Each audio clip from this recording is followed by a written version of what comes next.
Hi everybody, we are going to do a feeding video on my 125 gallon New World tank tonight, and while I'm going around the room feeding everybody, we're going to have a little chat about why we're doing a feeding video tonight, because this was not my intended video for the evening. So let's get started with some Marineland color enhancing tropical flakes. They used to call these crisps, but they now call them tropical flakes. But I still think about them as crisps because they are sort of round, pressed discs, unlike when you think of flake food that comes in all those really, really thin flakes of all varying sizes. These are uniform, little sort of hard, round discs, and I like them. It's my preferred food for my fish when I can find it. It's not always available, but when I can get it, this is what I use. And I kind of break it up, a little crumble it, kind of put some bigger pieces in at the same time, and it's enough for everybody. It makes its way down to the bottom, and once I've gone around the room a little bit, we'll come back and we'll throw some stuff actually on the bottom, like some algae wafers tonight. So we finally got some fish in my native tank.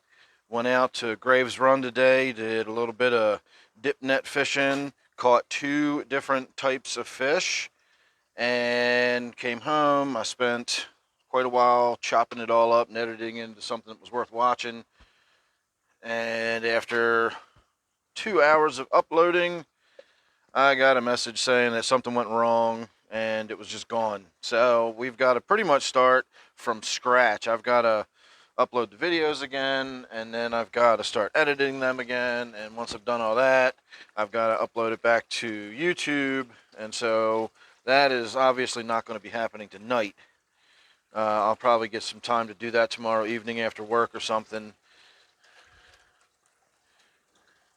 and we'll get that video out there. So that was supposed to be what we got today, the big unveiling of my new fish. Nothing to get super excited about. I'm not going to give away any details or anything, but I didn't go out and get anything exotic or catch anything, huge or anything like that. It's just going to be a little trip out to George's Run, catching some fish and bringing them home. But we do now officially have fish, quite a few of them actually, in the native tank.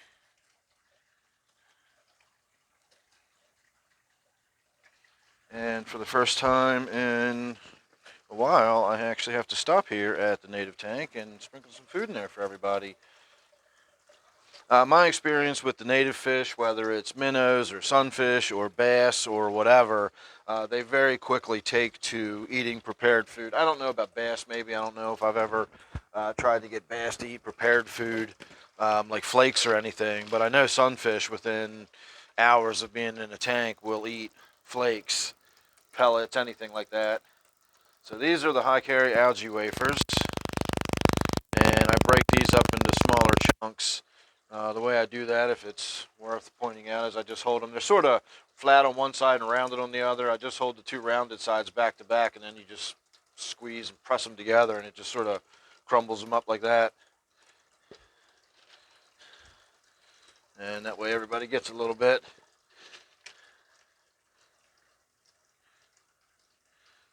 It's hard to believe I did a big water change on that tank just a few days ago, and I really got it nice and clear again, and it's just been, I don't know, probably been about a week, maybe a little less than a week, and we're already back to having some relatively tin and stained water. So one of these days I'll do something about this tank. I got to get that giant piece of wood out of there, and I've got to get some of those fish out of there. I really need to get, well, if you can see that big shiner that's down in the bottom left corner, that thing's getting ridiculously big. I don't know what I would do with it, being that it is just a shiner. It's not like I can go sell it to a fish store as some kind of exotic fish or something. I want to get that white suckerfish out of there that's right next to the shiner, because that is a large fish. Although, I don't know, I kind of like him. That's a cool fish, and he's a good little bottom cleaner-upper. But the chubs are getting way too big. If I get the chubs out of there, that'll be significant bioload. The chubs, and then that one big shiner you can see there in the bottom right now. Breaks my heart, though, because that was a 75-cent bait fish shiner I got from Clyde's Sports Shop years ago when I first set this tank up. I bought 18 shiners, jumbo shiners, 75 cents a piece. And that fish has grown up to be that size. And I finally identified what it is. It took a while, but I figured it out. It's a golden shiner, and they can get up to 11 inches. And it's actually an interesting fish. I really like it a lot. It's pretty. When it's in tannin stained water, it has more of a sort of golden shimmer to it. And then if you get it in nice clear water, it actually is a very shiny silver. So really pretty fish. I love the orange fins with the black tracery and everything. But this tank is just overstocked. I've got to do something with it. And I really like my silver dollars and, that sort of thing. So somebody's got to go. We'll see who it is. All right, everybody, I'm going to say thanks for watching that one. You can see those silver dollars there down on the bottom trying to pick up those algae wafers. Everybody loves those algae wafers. There's another one of those shiners right there front and center now. And then there's one of the huge chubs. I got to get that out of there. But that shiner you can see right here is the same species. It was just purchased a couple years after that other one. And that was purchased as a large shiner for 50 cents, and it was probably about half the size it is now. So if I get rid of that big one, we'll at least get to watch that little one grow into the size of that big one before I'm stuck having to do something with that. So, all right, everybody, make sure you subscribe. You don't want to miss my video of going out to the creek and catching some little fish and putting them in the tank and all that good stuff, because we've got that in the works. I've got that crayfish video in the works. I don't know if I mentioned that or not. I'm just kind of rambling at this point. So I'm going to say thanks for watching. Hope you enjoyed that. Make sure you're subscribed, and I will see you real soon on the next one.